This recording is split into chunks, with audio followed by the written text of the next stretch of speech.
It's like, oh, we do an OutKast today? Let me get on my Andre 3000. Let's get it. I'm sorry, Ms. Jackson.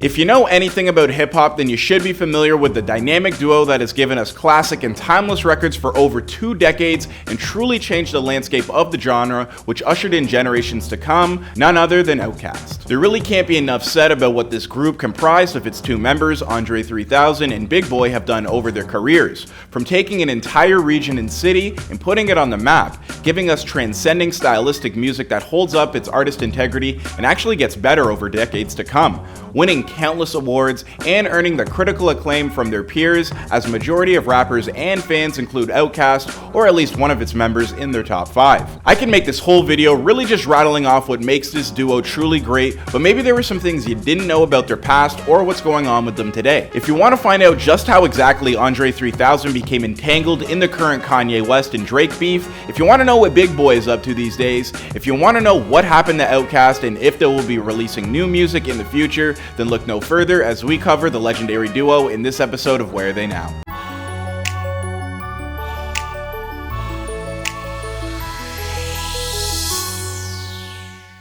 Andre 3000 was born Andre Lauren Benjamin on May 27, 1975, and his fellow group member Big Boi was born Antoine Patton on February 1, 1975 as well. Both of them grew up in Atlanta and met each other when they were just 16 years old in 1992 at the famous Lenox Square shopping mall in Atlanta. If this is your first time hearing about Lenox Mall being referenced, then you either have never ever listened to a rap song by an Atlanta rapper, or maybe you just hate shopping. Either way, if you know, you know. It is what it is.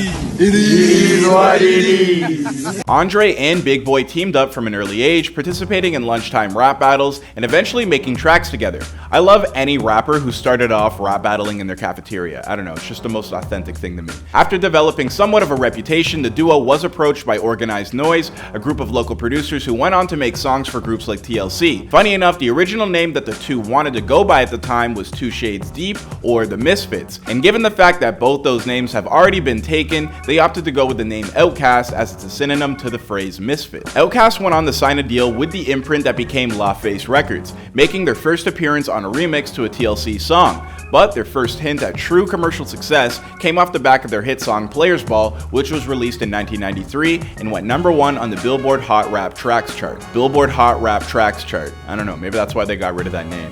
Kind of hard to say. With OutKast's success, some may have called it surprising at the time. There was something about OutKast that was extremely fresh and unique that people just quite couldn't put their finger on. There was something about the funky, dirty South vibes this duo had that was truly spectacular, but it's how it goes when a new style or trend is introduced to hip-hop. Sometimes it just rubs the traditional fans the wrong way. Stylistically, OutKast strayed away from what was typical or expected in hip-hop. Mind you, this was the early 90s where boom-bap gangster rap reigned supreme, not to mention the world of hip-hop was enthralled in a massive Tupac and Biggie East Coast West Coast beef, so not a lot of attention or consideration was being given to Atlanta, and if we're being honest, anybody from the South at that time. If you were a poppin' rapper in the early to mid 90s, you were likely from New York or LA, so OutKast was somewhat of an alternative subgenre for hip hop. So many people loved this about him, while some other people just really couldn't stand it at the time. OutKast's funky alternative sound and them being from Atlanta came to a monumental crossroads during this legendary moment at the 1995 Source Awards hosted at Madison Square Garden in New York City. When OutKast won Best New Rap Group, they were treated to a room full of booing. I need to make this distinction because getting booed at MSG by real New Yorkers is a serious thing. But when it came time to giving an acceptance speech, Andre 3000 changed everything by doing this. But it's like this though, I'm tired of folks, you know what I'm saying? Them closed-minded folks, you know what I'm saying? It's like we got a demo tape and nobody want to hear it, but it's like this, the South got something to say, that's all I got to say. Now, it may not seem like he said or did a lot when 3 Stacks said this, but it really changed everything for Atlanta. It gave them more of an identity, it validated them, it made the rest of the rap world take them serious. You know, it was kind of like, okay, Atlanta does have dope artists. Like, okay, the South is here. They have their own thing going on, and without getting too far off topic of what OutKast did for Atlanta and the South, if we're being honest, you need to understand that Atlanta really battled this notion of being ringtone rap with lazy lyrics. I mean, the production was very distinct, and you know, for a long time, it was almost viewed as a negative thing and a bad connotation for being a Atlanta rapper, or saying, oh, he sounds like an Atlanta rapper, and now 20 26 years removed from this moment, we have artists go on legendary runs. You know, guys like Ludacris, Lil Jon, T.I., Young Jeezy, Thugger, Future, Migos, Lil Baby, literally just to name a few. It depends who you ask, but there really is a strong argument now that Atlanta not only runs hip-hop, but they've been holding it down for years. And now that Atlanta rapper connotation has the opposite meaning. Rappers lie and say that they're from there, or try and make their sound like other Atlanta artists, or straight up move to Atlanta for the hip-hop infrastructure alone. And this is what's important, the catalyst for this movement and turn of events being OutKast and Andre 3000's speech. I mean, without this moment, who knows how long it would have taken for Atlanta to truly get the recognition it deserves, if ever at all. And now, all the hottest rappers in the world are from ATL. I mean, just straight up, ATL is one of the greatest places in the world.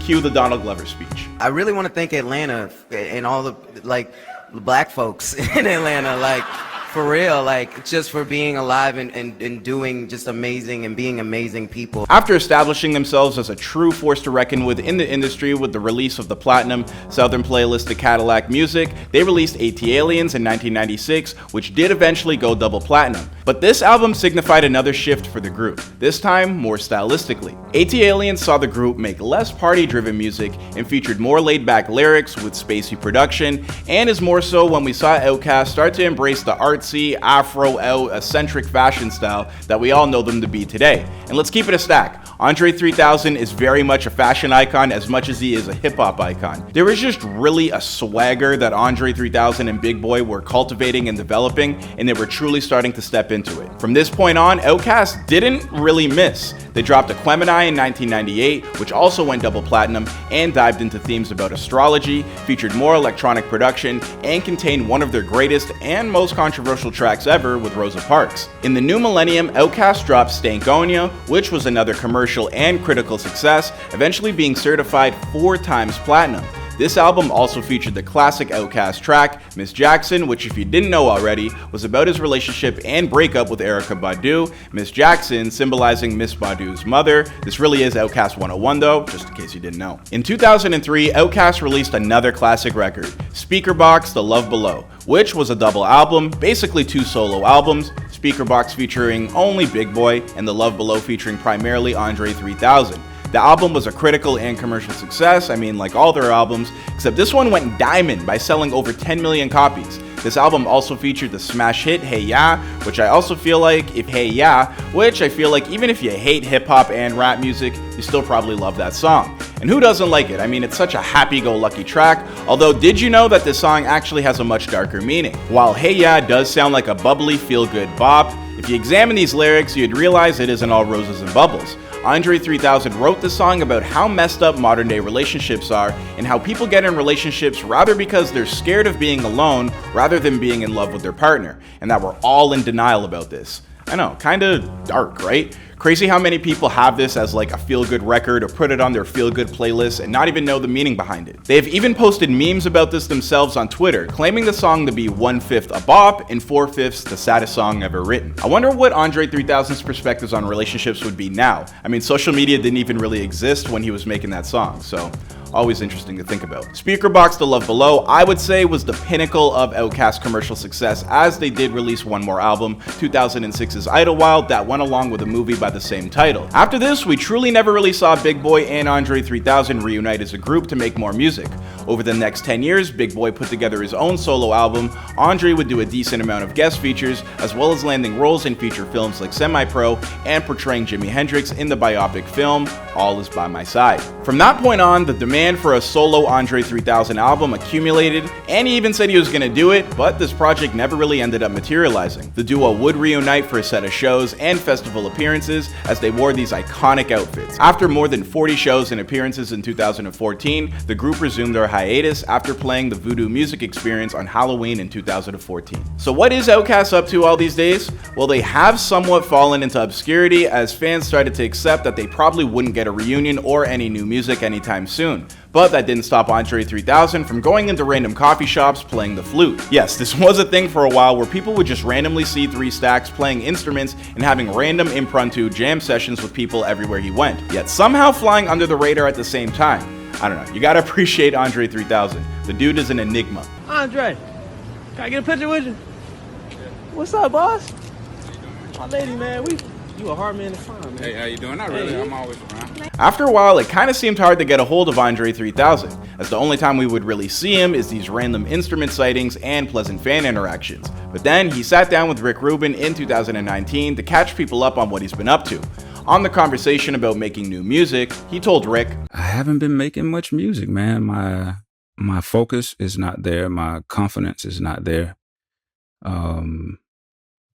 I tinker. This was like a shot in the heart to anybody who thought just maybe 3 Stacks had a secret album in the tuck, but no, doesn't seem like that was where his mind was at all. After this interview, many wondered if we would ever hear anything music related from Andre ever again. And just when you thought that was it, we found Andre 3000 intersecting a very pivotal moment in the biggest current rap beef there is between Kanye West and Drake. Ye and Drake have been going back and forth for some time now, from the Pusha T diss tracks to Kanye releasing his Donda album in close proximity to Drake's highly anticipated CLB.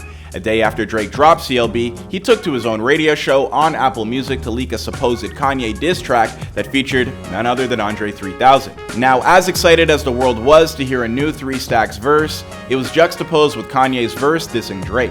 Things got messier once Andre released a lengthy statement about being involved in this whole fiasco. I'll paraphrase him. Andre pretty much was saying that he didn't know that this song was being used as a catalyst for the Drake and Kanye beef, and that when he was approached about the song, it was explained to him that the focus of the track would be Kanye's mother, Donda. And given that Andre had also lost his mother recently, he poured his heart and soul out into this verse, honestly giving us one of the best tracks we've heard this year. But ultimately, it got drowned out by the Kanye and Drake hype. At the end of this lengthy post, he said, "It's unfortunate. I just want to work with people that inspire me. Hopefully I can work with Kendrick on his album. I'd love to work with Lil Baby, Tyler, and Jay-Z. I respect them all." I don't know, I think it's pretty cool to see a guy like 3 Stacks acknowledging Tyler and Lil Baby as elite rappers. It is unfortunate, but I mean, hey, we did get a new Andre 3000 verse. Anytime I get one of those, I am a happy guy, even if it is through these messy circumstances.